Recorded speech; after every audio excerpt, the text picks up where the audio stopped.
story is Keep Your Mouth Shut by Kamea, Pasqua1. The disgust doesn't come back to me conveniently. It doesn't ease its way up my mental walls, being so courteous as to not spook me. It doesn't knock politely at my front door and ask for a cup of sugar or a moment of my time like a Jehovah's Witness. It comes to me when I'm happy, breathing fine, the sun has just risen, and there is an unread text from my date. It comes in a coffee shop, when I'm cramming to get my work done, my stress and caffeine intake levels are causing my eyes to buzz, when I suddenly smell the scent of how he took his coffee in the mornings.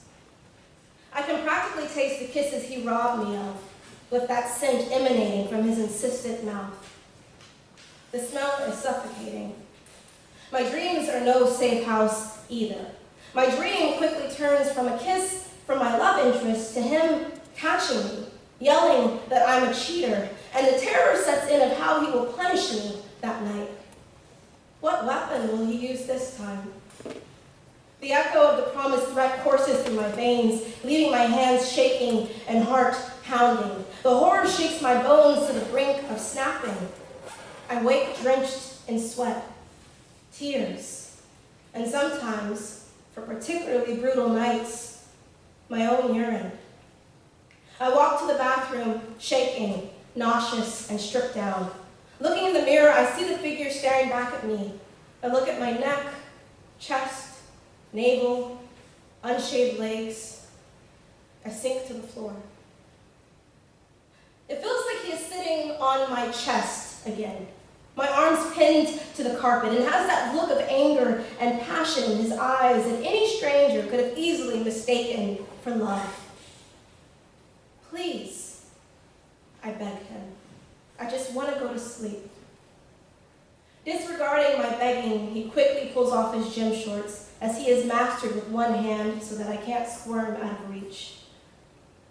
It hurts. Please, stop.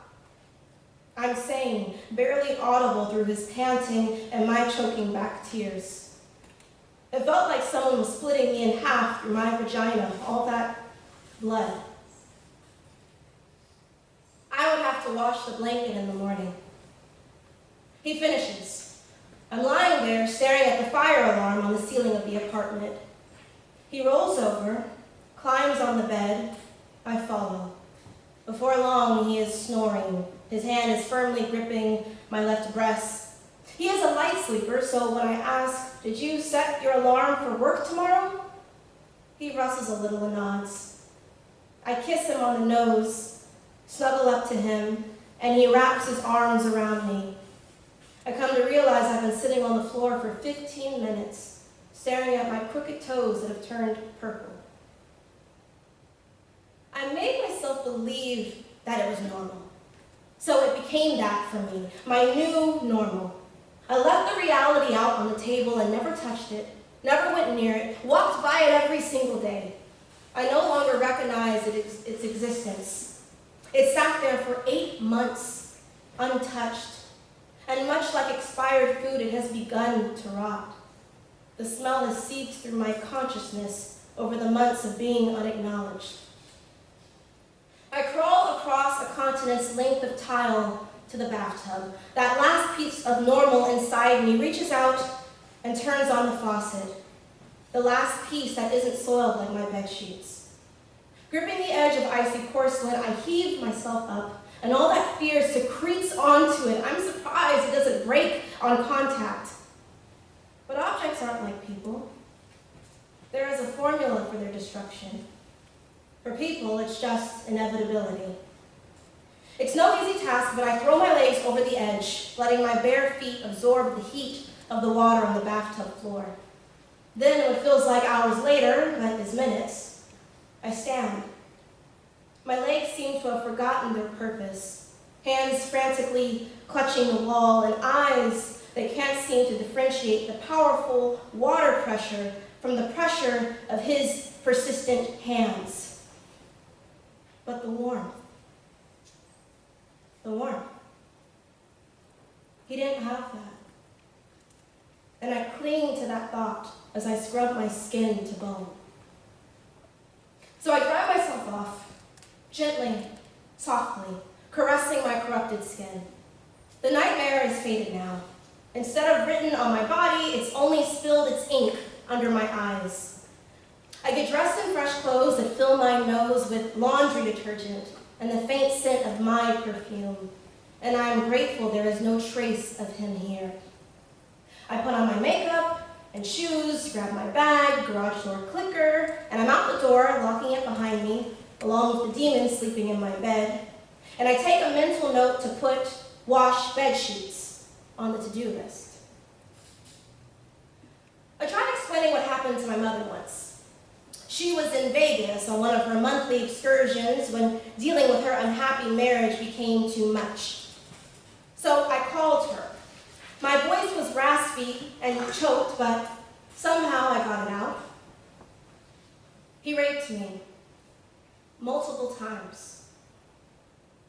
She went silent for a moment and then replied, "Okay, you need therapy." She made comments on my marriage and consistently brought it up for the next couple of months, teasing me about how stupid of a decision it was. My entire body clenched every time she said his name, but we never spoke about what happened. For so long, I wanted people to think I was a strong woman, a brave woman. But when I think about it, I'm not strong. I'm ashamed. Every date I go on, every man I meet, every friend I make, I'm terrified that once I tell them, they won't see me anymore. They'll see a damaged girl who's covered up her pain with sarcasm, jokes, and laughter. I'm ashamed of how I've chose to survive. I'm embarrassed that I couldn't find a better way. I feel like I'm doing an injustice to the strong women who fought their sexual abusers. I'm ashamed that this silenced me even more than my childhood. I don't want to be the naive girl I was before. I want to be a woman who speaks up. I want to be a good girlfriend. I want to be able to balance school, work, and social life. I want to be there for every single friend that needs it.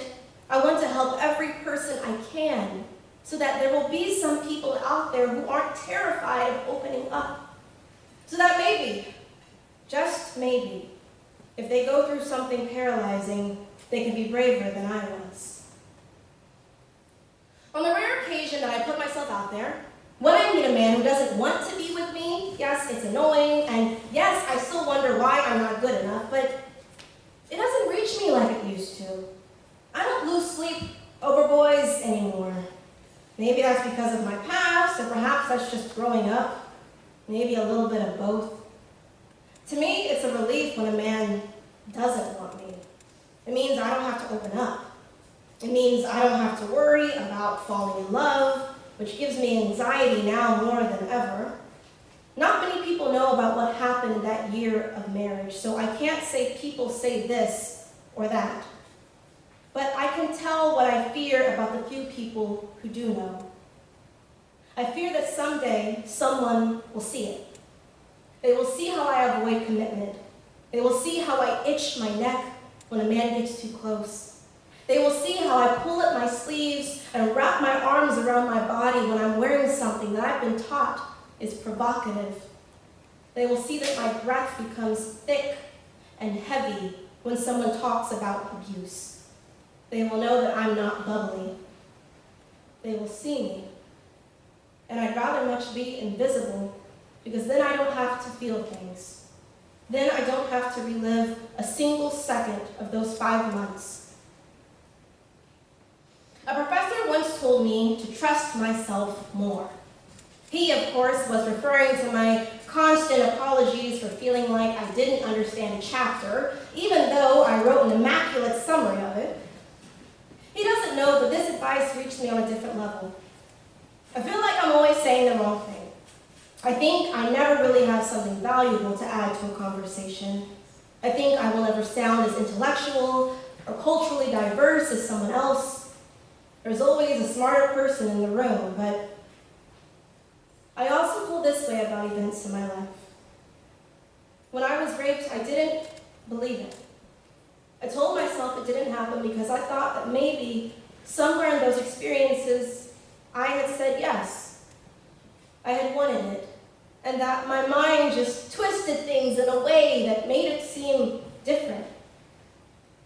I'm one of those people who used to believe that pain needed to physically show for it to be real and recognized.